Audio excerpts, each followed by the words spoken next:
Director Hari இயக்கத்துல புரட்சி தளபதி விஷால், பிரியா பவானி சங்கர், சமுத்திரக்கனி, யோகி பாபு இவங்கெல்லாம் சேர்ந்து நடிச்சு நேற்று தியேட்டர்ல ரிலீஸ் ஆன ரத்னம் படத்தோட ரிவ்யூ பத்தி இந்த வீடியோல பார்க்கலாம். வீடியோக்குள்ள போகிறது முன்னாடி நீங்க என்ன சப்போர்ட் பண்ணணும்னு நினைச்சீங்கன்னா இந்த வீடியோக்கு லைக் கொடுத்து நம்ம சேனலை சப்ஸ்கிரைப் பண்ணிக்கோங்க. இந்த படத்தோட ஸ்டோரி என்னன்னு பாத்தீங்கன்னா, சமுத்திரக்கனி எம்எல்ஏவா இருக்காரு. அவரோட ரைட் ஹேண்டா விஷால் இருக்காரு. சமுத்திரக்கனிக்கு என்ன தேவையோ அது விஷால் பண்றாரு. அதே மாதிரி விஷால் கொண்டுனா சமுத்திரக்கனி இறங்கி பண்றாரு. இந்த மாதிரி ஒரு ரிலேஷன்ஷிப் இவங்களுக்குள்ள இருக்கு. இந்த ரெண்டு பேரும் பாத்தீங்கன்னா நல்லது பண்ற ரவுடிஸா இருக்காங்க. இப்படி இருக்கிற சிச்சுவேஷன்ல ஹீரோயின் பிரியா பவானி சங்கரை ஒரு மாஃபியா குரூப் துரத்திட்டு வராங்க. அந்த இடத்துல பாத்தீங்கன்னா விஷால் இருக்காரு. அந்த ரவுடிங்களை அடிச்சு போட்டு பிரியா பவானியை விஷால் சேவ் பண்றாரு. அதோட நிறுத்தாம பிரியா பவானி சங்கரோட ப்ராப்ளம் என்ன அப்படின்னு தெரிஞ்சுக்கிட்டு இதுக்கப்புறம் வர பிரச்சனைல இருந்து பிரியா பவானி சங்கரை தன்னோட உயிரை பணம் வச்சு காப்பாற்றணும் அப்படின்னு சொல்லி விஷால் முடிவு எடுக்கிறாரு. அப்படி தன்னோட உயிரை கொடுத்து காப்பாற்றுற அளவுக்கு பிரியா பவானி சங்கருக்கும் விஷாலுக்கும் நடுவில் என்ன தொடர்பு, பிரியா பவானி சங்கருக்கு யாரால பிரச்சனை, இந்த பிரச்சனையில இருந்து பிரியா பவானி சங்கரை கடைசி வரைக்கும் விஷால் காப்பாத்தினாரா இல்லையா அப்படிங்கிறது தான் இந்த ரத்னம் படத்தோட ஃபுல் ஸ்டோரி. புரட்சி தளபதி விஷால் பாத்தீங்கன்னா ஆக்ஷன் சீன்ஸ் வந்துட்டா பட்டைய கலப்புவாரு. அதே மாதிரி இந்த படத்திலும் ஆக்ஷன் சீன்ஸ்ல அதகாலம் பண்ணிருக்காருன்னு சொல்லணும். ஒவ்வொரு ஆக்ஷன் சீக்வன்ஸ்லயும் 100% எஃபர்ட்டோட பண்ணிருக்காரு. அது மட்டும் இல்லாம எமோஷனல் சீன்ஸ்லாம் ரொம்பவே நல்லா பண்ணிருக்காரு. அந்த வகையில விஷால் பெர்ஃபார்மன்ஸ்ல குறைய இல்லைன்னு சொல்லணும். ஹீரோயின் பிரியா பவானி சங்கர் பாத்தீங்கன்னா அவங்களுக்கு கொடுக்கப்பட்ட ரோல ரொம்பவே டீசென்டா பண்ணிருக்காங்க. சும்மா 4 பாட்டுக்கு வந்துட்டு லவ் சீன்ஸ்க்கு மட்டும் வர ஹீரோயின் கேரக்டர் மாதிரி இல்லாம ஹீரோக்கு ஈக்குவலான ஒரு இம்பார்ட்டன்ஸ் இருக்கிற ஒரு ஹீரோயின் ரோல் இவங்களுக்கு கிடைச்சிருக்கு. அந்த ஆப்பர்ச்சுனிட்டியை ரொம்பவே நல்லா யூஸ் பண்ணி இந்த கேரக்டரை பர்ஃபெக்டா ஹேண்டில் பண்ணிருக்காங்கன்னு தான் சொல்லணும்.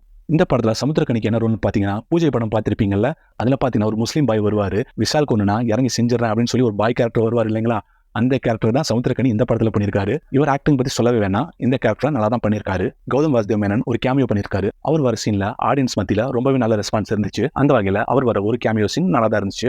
இந்த படத்துல காமெடினா யோகி பாபு பண்ணிருக்காரு. சொல்ல போனா காமெடி பண்ண ட்ரை பண்ணிருக்காருன்னு சொல்லணும். ஏன்னா காமெடிஸ்னு பாத்தீங்கன்னா ஒண்ணுமே ஒர்க் அவுட் ஆகல, கொஞ்சம் கூட சிரிப்பு வரல எனக்கு. அந்த அளவுக்கு ஒரு காமெடி தான் இந்த படத்துல இருந்துச்சு. வழக்கமா யோகி பாபு பண்ற கவுண்டர்ஸ் அண்ட் ஒரு சில ரைமிங் காமெடிஸ் இருக்கு, பட் எதுவுமே கை கொடுக்கலன்னு தான் சொல்லணும். டைரக்டர் ஹரி படத்துல எப்பவுமே காமெடி நல்லா ஒர்க் அவுட் ஆகும். பட் இதுக்கு முந்தைய படமான யானை படத்துல சொல்லிக்கிற மாதிரி காமெடி இல்ல, பட் ஒரு சில சீன் ஓகேவா இருந்துச்சு. பட் இந்த படத்துல பாத்தீங்கன்னா அது கூட இல்ல அப்படின்னு தான் சொல்லணும். அந்த வகையில யோகி பாபு இருந்தும் இந்த படத்துல காமெடி ஒர்க் அவுட் ஆகல. முரளி சர்மா பாத்தீங்கன்னா வில்லன் ரோல் பிளே பண்ணிருக்காரு.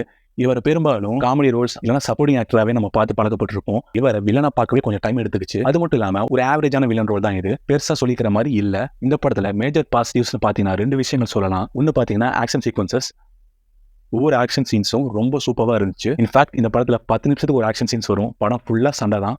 அந்த மாதிரியான ஒரு கமர்ஷியல் படம் தான் இது. அது மட்டும் இல்லாம யானை படத்துல ஒரு சிங்கிள் ஷாட் ஆக்ஷன் சீக்வன்ஸ் பண்ணிருப்பாங்க. அதே மாதிரி இந்த படத்துலயும் ஒரு சிங்கிள் ஷாட்ல ஒரு ஆக்ஷன் சீக்வன்ஸ் பண்ணிருக்காங்க. ரொம்பவே நல்லா பண்ணிருக்காங்க தான் சொல்லணும். அந்த வகையில ஸ்டன் கோரியோகிராஃபர்ஸான திலீப் சுப்ராயன், கனல், பீட்டர் ரெயின் இவங்க எல்லாரும் இந்த படத்துக்காக தன்னோட பெஸ்ட் எஃபர்ட்டை பண்ணி கொடுத்துருக்காங்கன்னு சொல்லணும். அந்த வகையில இந்த ஸ்டன் கோரியோகிராஃபர்ஸ் இந்த படத்துக்கு 100 out of 100 ஒர்க் பண்ணி கொடுத்துருக்காங்கன்னு சொல்லணும். இன்னொரு பாசிட்டிவ் என்னன்னு பாத்தீங்கன்னா எமோஷனல் சீக்வன்சஸ். இந்த படத்துல பாத்தீங்கன்னா நிறையவே சென்டிமெண்ட் சீன்ஸும் எமோஷனல் சீன்ஸும் இருக்கு. அது எல்லாமே நல்லா ஒர்க் அவுட் ஆயிருக்குன்னு தான் சொல்லணும். குறிப்பா சொல்லணும்னா விஷாலுக்கும் பிரியா பவானி சங்கருக்கும் நடுவில் இருக்கிற எமோஷனல் கனெக்ட் பாத்தீங்கன்னா ரொம்பவே சூப்பரா இருந்துச்சு. இது பாத்தீங்கன்னா லவ் மட்டும் நினைச்சுக்காதீங்க, அதுக்கும் மேல ஒரு எமோஷனல் கனெக்ட் இங்க ஒர்க் ஆயிருக்கு. அந்த கனெக்ட் பாத்தீங்கன்னா த்ரூ அவுட் கிளைமேக்ஸ் வரைக்கும் ஹரி மெயின்டைன் பண்ணியிருந்தாரு.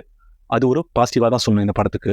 இந்த படத்துல நெகட்டிவ்ஸ் என்னன்னு சொல்லி பார்க்கலாம். டைரக்டர் ஹரி பாத்தீங்கன்னா அவருக்குன்னு ஒரு டெம்ப்ளேட் வச்சிருப்பாரு. அவரோட பேட்டர்ன்ல தான் எல்லா படமும் அவர் எடுப்பாரு. இந்த படமும் அப்படிதான் பண்ணிருக்காரு. பட் பாத்தீங்கன்னா இதுக்கு முன்னாடி வந்த எல்லா படத்தையும் மிக்ஸ் பண்ணி அவர் பண்ணிருக்கிற மாதிரி இருக்கும் இந்த படம். ரத்னம் படம் பார்க்கும்போது ஒவ்வொரு சீன்லயும் ஹரியோட ஏதாவது ஒரு படம் உங்களுக்கு ஞாபகம் வந்துட்டே இருக்கும். சொல்ல போனா அதையும் தாண்டி பைரவா, கில்லி, பையா, வேதாளம் இந்த படங்கள்லாம் கூட உங்களுக்கு ஞாபகம் வரலாம். எனக்கு ஞாபகம் வந்துச்சு, அதனால சொல்றேன். அந்த மாதிரி பெருசா மெனக்கடாம இதுக்கு முன்னாடி என்ன அவர் பண்ணியிருந்தாரோ அதே தான் இந்த படத்தையும் பண்ணியிருக்காருன்னு சொல்லணும். ஏன்னா ஃப்ரெஷ்ஷான சீன்ஸ் எதுவுமே இல்லை. ஒரே ஒரு விஷயம் ஹரி புதுசா பண்ணியிருக்காருன்னு சொல்லலாம். நம்ம முன்ன சொன்னேன் இல்லைங்களா, விஷால் அண்ட் பிரியா பவானி சங்கருக்குள்ள இருக்கிற எமோஷனல் கனெக்ட், அது மட்டும் தான் ஹரி கொஞ்சம் டிஃப்ரெண்டா பண்ணியிருக்காரு அப்படின்னு சொல்லலாம் அவரோட படங்கள்ல இருந்து. மற்றபடி பாத்தீங்கன்னா ஃப்ரெஷ்ஷா எதுவுமே ஹரி பண்ணலன்னு தான் சொல்லணும். இந்த படத்தோட சினிமாட்டோகிராஃபரான சுகுமார் பாத்தீங்கன்னா ஒரு கமர்ஷியல் படத்துக்கு என்ன தேவையோ அதை பர்ஃபெக்டா பண்ணி கொடுத்துருக்காரு. ஆக்ஷன் சீக்வன்ஸ்ல எல்லாம் அவரோட கேமரா ஒர்க் ரொம்பவே நல்லா இருந்துச்சு. அது மட்டும் இல்லாம ஹரி படத்துல பாத்தீங்கன்னா கேமராவை தூக்கி சுமோல போட்டுட்டு ஒரு 2 கிலோமீட்டர் ரவுண்ட் அடிப்பாங்க. அந்த மாதிரி ஷாட்லாம் இதுல எதுவுமே இல்ல. இன்ஃபேக்ட் யானை படத்துல அந்த மாதிரி ஷாட்லாம் ஹரி வைக்கல. சோ இந்த படத்தையும் அவர் இதை தவிர்த்திருக்காரு. இந்த படத்துல ஒரு மிகப்பெரிய மைனஸ் இருக்கு. என்னன்னு பாத்தீங்கன்னா மியூசிக். ஆமாங்க, ராக்ஸ்டார் டிஎஸ்பி பாத்தீங்கன்னா மியூசிக்ல சொதப்பிட்டாருன்னா சொல்லணும். உயிரே உயிரே அப்படின்னு ஒரு சாங் இருக்கு, அது மட்டும் தான் கேட்கறதுக்கு நல்லா இருந்துச்சு. மத்தபடி வர எல்லா சாங்கும் ரொம்ப போரிங்கா இருந்துச்சு. அதுக்கு ரீசன் என்னன்னு பாத்தீங்கன்னா லிரிக்ஸ் ரொம்ப அமெச்சூரா இருந்துச்சு. கொஞ்சம் கூட எஃபர்ட்டே போடாம சும்மா பண்ணணும் அப்படின்னு சொல்லி லிரிக்ஸ் எழுதி மியூசிக் போட்ட மாதிரி இருந்துச்சு எல்லா பாட்டும். அது மட்டும் இல்லாம பேக்ரவுண்ட் ஸ்கோர் கூட சொல்லிக்கிற மாதிரி இல்ல. டிஎஸ்பி பாத்தீங்கன்னா இதுக்கு முன்னாடி புஷ்பா அப்படிங்கிற ஒரு பேன் இந்தியா ஹிட் கொடுத்தாரு. அது மட்டும் இல்லாம கங்குவா, குட் பேட் அக்லி அப்படிங்கிற பெரிய ப்ராஜெக்ட கையில வச்சிருக்காரு. இந்த மாதிரி ஒரு சமயத்துல இப்படி ஒரு பிலோ ஆவரேஜ் ஒர்க் அவர்கிட்ட இருந்து நான் எதிர்பார்க்கல. அந்த வகையில மியூசிக் இந்த படத்துக்கு ஒரு பெரிய மைனஸ் தான் சொல்லணும். யூஸ்வலா பாத்தீங்கன்னா டைரக்டர் ஹரி படத்துல ஸ்கிரீன் பிளே பாத்தீங்கன்னா ரொம்பவே ரேசியா இருக்கும், அவ்வளவு ஃபாஸ்டா மூவ் ஆகும். பட் இந்த படத்துல அப்படி இல்ல. இந்த படத்துல கேரக்டர்ஸை இன்ட்ரோடியூஸ் பண்ணி கதைக்குள்ள போகவே ஒரு 40 மினிட்ஸ் ஆயிடுச்சு. இருந்துச்சு. அந்த இடம் பாத்தீங்கன்னா கொஞ்சம் லாகியா தான் இருந்துச்சு. செகண்ட் ஹாஃப்ல கூட லாகி போர்ஷன்ஸ் நிறையவே இருக்கு. அந்த வகையில ப்ரீவியஸ் ஹரிப்படங்கள் மாதிரி இந்த படம் இல்லைன்னு தான் சொல்லணும். அது மட்டும் இல்லாம ஹரிப்படங்கள்ல காமெடி சீக்வன்ஸ் எல்லாம் ரொம்பவே நல்லா ஒர்க் அவுட் ஆகும். பட் இந்த படத்துல பாத்தீங்கன்னா சுத்தமா ஒர்க் அவுட்டே ஆகல. சோ ஓவராலா பாத்தீங்கன்னா இந்த ரத்னம் படம் ஒரு பிலோ ஆவரேஜ் வாட்சா தான் எனக்கு ஃபீல் ஆச்சு. இந்த படம் யாருக்கு ஒர்க் ஆகும் பாத்தீங்கன்னா பிஎன்சி சென்டர்ல ஒர்க் அவுட் ஆகும் அப்படின்னு தோணுது. அண்ட் ஃபேமிலி ஆடியன்ஸ் மேபி இதை லைக் பண்ணலாம். ஏன் சொல்றேன்னா இந்த படம் பாத்தீங்கன்னா ஃபீமேல் ஆடியன்ஸை டார்கெட் பண்ணி எடுத்த படம் மாதிரி தான் எனக்கு ஃபீல் ஆச்சு. சோ எத்தனை பேர் இந்த படத்தை தேர்ல பார்க்க போறீங்க இல்ல ஓடிடிக்காக வெயிட் பண்ண போறீங்களா அப்படின்னு சொல்லி கமெண்ட்ல சொல்லுங்க. ஆல்ரெடி படம் பார்த்தவங்க இருந்தீங்கன்னா உங்க ஒப்பீனியனை கமெண்ட் பாக்ஸ்ல ஷேர் பண்ணுங்க. சோ அவ்வளவுதான் guys. இந்த ரிவ்யூ வீடியோ உங்களுக்கு பிடிச்சிருந்தா இந்த வீடியோக்கு லைக் அண்ட் கமெண்ட் பண்ணி உங்க ஃப்ரெண்ட்ஸோட ஷேர் பண்ணுங்க. மறக்காம நம்ம சேனலை சப்ஸ்கிரைப் பண்ணிக்கோங்க. தேங்க்யூ.